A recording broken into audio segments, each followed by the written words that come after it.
So we are over in the hothouse, and you can see outside we're in the middle of Storm Franklin here.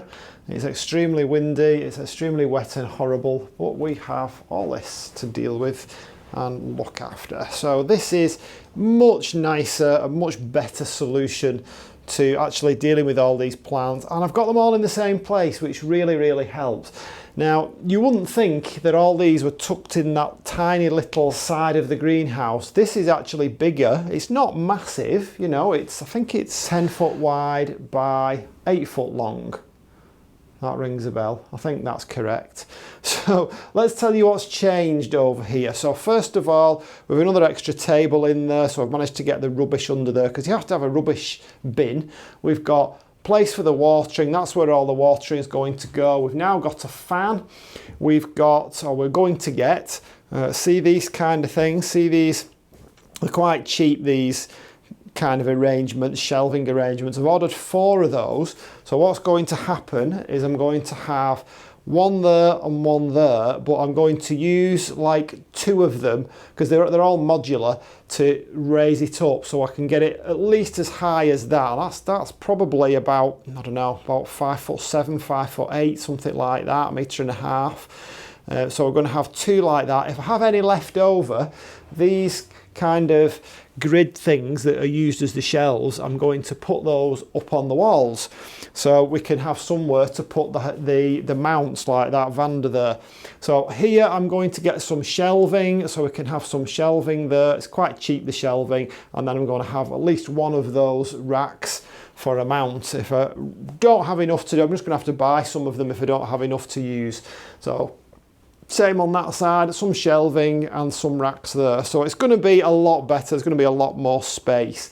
So yeah, it's coming on. It's all about just trial and error with these things, having a go, see what happens, looking at ways of doing things a little bit more efficiently, looking at ways of getting things off the floor, because I don't want all this on the floor.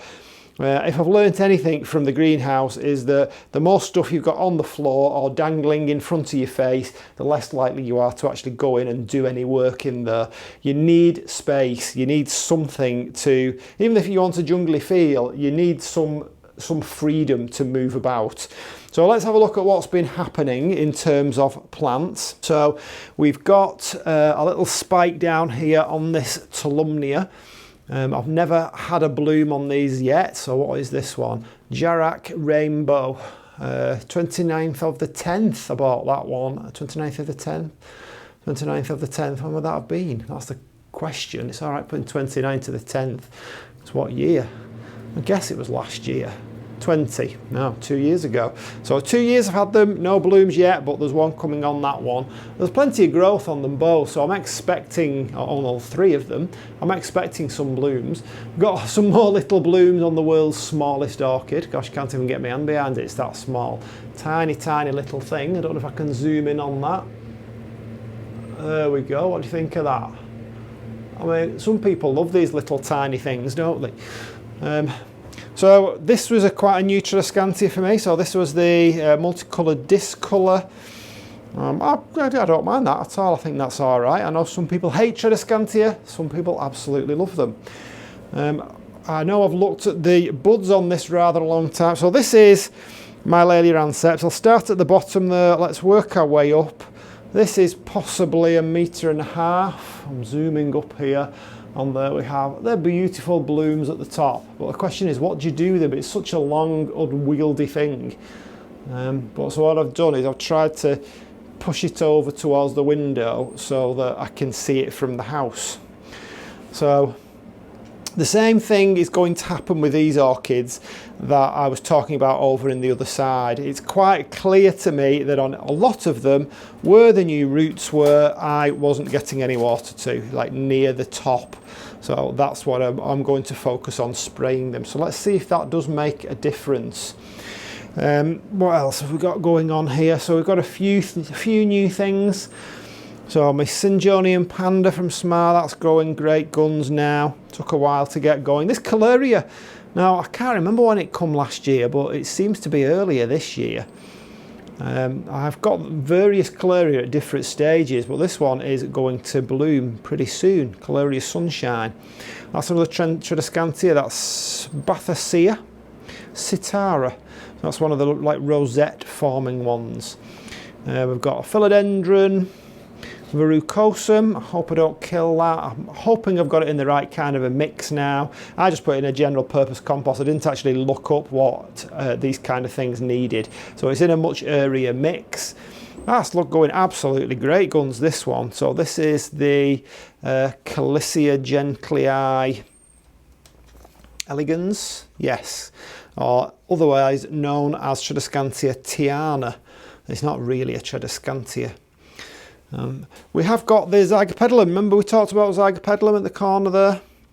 We talked about it a few weeks ago, but we do seem to be getting, now that I've got some like moss around the top there. So again, this is another one, isn't it? It's probably got its new roots near the top, which don't normally get much happening to them.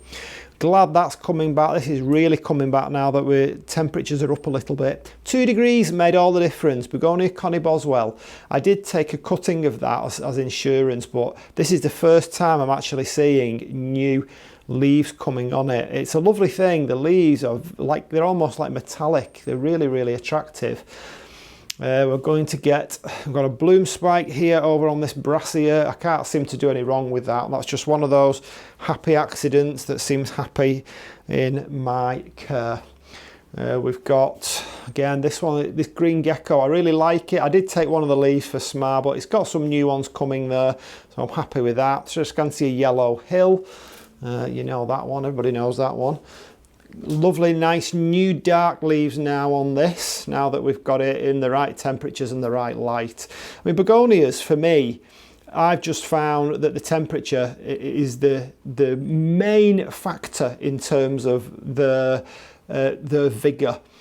You know, you can leave them to go dry, you can give them plenty of water, you can put them in darker spots, you can do what you like with them, but get that temperature wrong and they will not be happy.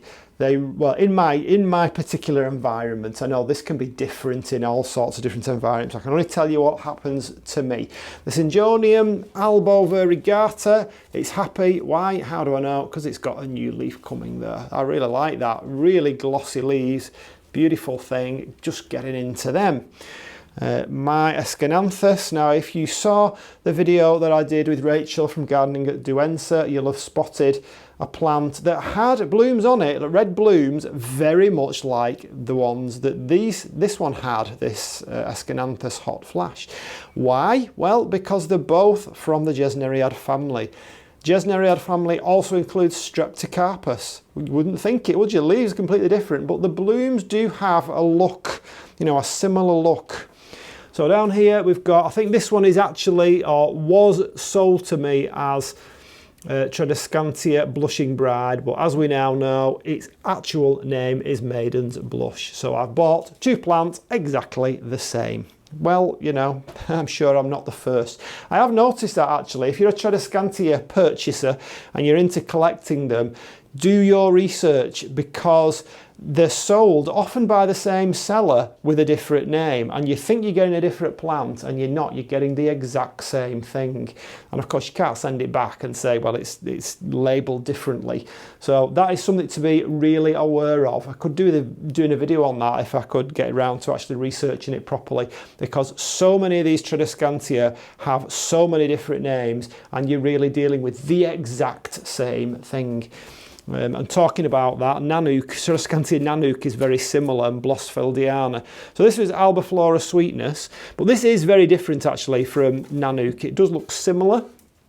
I think it's Blossfeldiana. Again, it's easy to get confused, but it's a nice one and it doesn't get spots on it. I really like that. You've plenty of pink to go at if you like pink, if pink is your thing. But the Nanook, oh gosh, I've got a few in the house. I've been running some experiments on them while we're talking about Nanook. Let's get a Nanook. I've been running certain experiments on them, and you know, it's a lovely thing if it's grown well, but you can see what happens. It certainly happens in my care anyway. I cannot stop it from getting those brown spots, but yeah, that's for another video. So what else? So another Tradescantia here. This one is Quicksilver, Fluminensis albovitata. I quite like that one. It's not spectacular yet, but I think it'll look better as time goes on. So down here, happy to say this is coming back, and oh look, we've got a flower spike on the Griffon. Now I'm going to leave it this time. I've always cut it off in the past because I wasn't that impressed with it, but I don't think I really left it. Very often if you leave them just to do their thing for a while, they result in something looking nicer than you originally thought. Over here we've got the Monstera albovariegata, and again I'm hoping that that's going to root. The one that doesn't look quite as good because of this leaf, but I can cut this off because we have another new leaf there, so it's not dead after all. This one in actual fact from Smart, even though it doesn't look that brilliant on top there, it had a load of roots on it, so that one I was really happy about. She did me a great favour there by sending that one to me, as did Fiona with that one. So over here, the Philodendron Florida Ghost. Again, this wasn't rooted, and you can see it's not that happy. I don't know whether I'm going to actually get anything from that. I've got it in moss just to try and get it to root, so we'll see if that pops up. Can never tell with the Hoyas, not for a while anyway. So Mandevilla, well, I've took the covers off these now. That is fine. They will be ready for repotting in the springtime, and we've got probably 50% there of those Mandevilla seeds have actually germinated and come. So I've took the covering off because we haven't got any lights yet. However, they are on order. So my grow lights, I've got 2 sets of grow lights coming, which I'm going to put up there, somewhere up there in the roof, and they're not expensive grow lights, but they will give you, you know, some wavelengths. They're going to give me some wavelengths, certainly more wavelengths than the fluorescent light that I've got on during the day at the moment. So if you've not seen my Begonia luxurians, that's it. It's been pruned many times. I don't want it to go much bigger than what it is now, and it is actually in bloom at the moment, and they are nice fragrant blooms as well. They do drop a lot though. Once all these things come down, you've got these little yellow bits all over the floor, which is going to be a problem in here because obviously it's not a greenhouse, but I'll just have to deal with it. So what have we got up here? Well, we've got loads and loads of little cuttings and things going on. We've got loads of African violets. We've got philodendron micans, I think. We've got a couple of Phalaenopsis up there as well. We've got these lovely blooms over here on this very, very attractive little Phalaenopsis, little miniature Phalaenopsis. So we do have a name for that one. Phalaenopsis long pride gold staff. A couple more, or 2 or 3, 4 more African violets. I really like this African violet over here. I mean, they've not bloomed for me yet, but we've got some with like variegated leaves or variegations on the leaves, if I can find it. I don't know where it is. This one has like all these little, it's like see how the leaves are all like a funny shape. I hope that doesn't mean it's caught something, but that seems to be what's going on with that one. So over here going on, we've got beautiful, look at that, Calathea lemon and lime, and it's getting a new leaf, and that has grown since I plonked it in there. Philodendron pink princess, new leaf on it, so it's not dead. This is the most I've had this Tradescantia put some growth on for me. This is quite slow getting going, but you can see that beautiful kind of lime green edging to the, I don't know what is that, burgundy leaf. So once that like fills out and we've got a little bit more bushiness, then that's going to look really nice. It's just a lot slower than the other Tradescantia. This Hijau Baru is a colour changer. It's one of those that, depending on how much light you have on it, you have different coloured leaves. We've got an Anthurium crystallinum back there. There is a little kind of budding leaf there. Let's hope that that comes. Down here we've got, I'll just move that Vanda out of the way, the Vanda that's never bloomed as of yet, but hopefully it will, because it'll be right underneath a grow light. So we've got the Tradescantia Zebrina quadricolor, giving me loads of different colours there. We've got the Calicia rosato pink lady or pink panther. I have got an actual name for that and an explanation as to which one it is, but I just can't remember it. I'll come back to that. And we've got the Begonia listada going right across the bottom there. That is a good specimen of Begonia listada, if I say so myself. So that's what's going on at the moment over in the warm side of the, you know, I'm so used to saying that. That's what's going on over in the hothouse. Oh, there it is. There's the little, there we go. So this little African violet, you see how it's got the variegations? Isn't that quite nice? Quite pretty. Hopefully these African violets, this will be the first year that they've actually bloomed for me. Last year Smar sent me just like single leaves for everything, and obviously they needed to be propagated. So this year, hopefully, they will actually give me something back after all my care. So that's what's going on in both the greenhouse and the hothouse. I will be away for a few days. I'm actually going to London to see the Queen.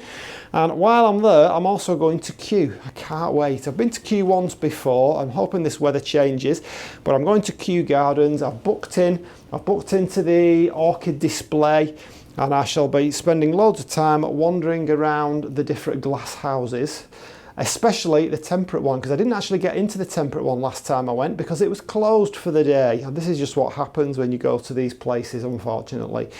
You know, I might get there and find that it's shut for whatever reason, but I really hope not. Where else are we going? Well, we're there. We're going to Madame Tussauds. That's cost £143 for 3 of us. Gulp.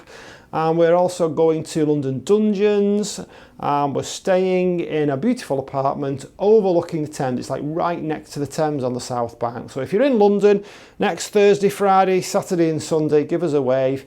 And I think we'll leave it at that. So hopefully there'll be plenty to talk about when I come back. I'm really hoping that my lights arrive before I go away so that I can get them up here. Otherwise, all these plants are going to be in the darkness for 4 days. Okay, I will see you on the next one. Bye.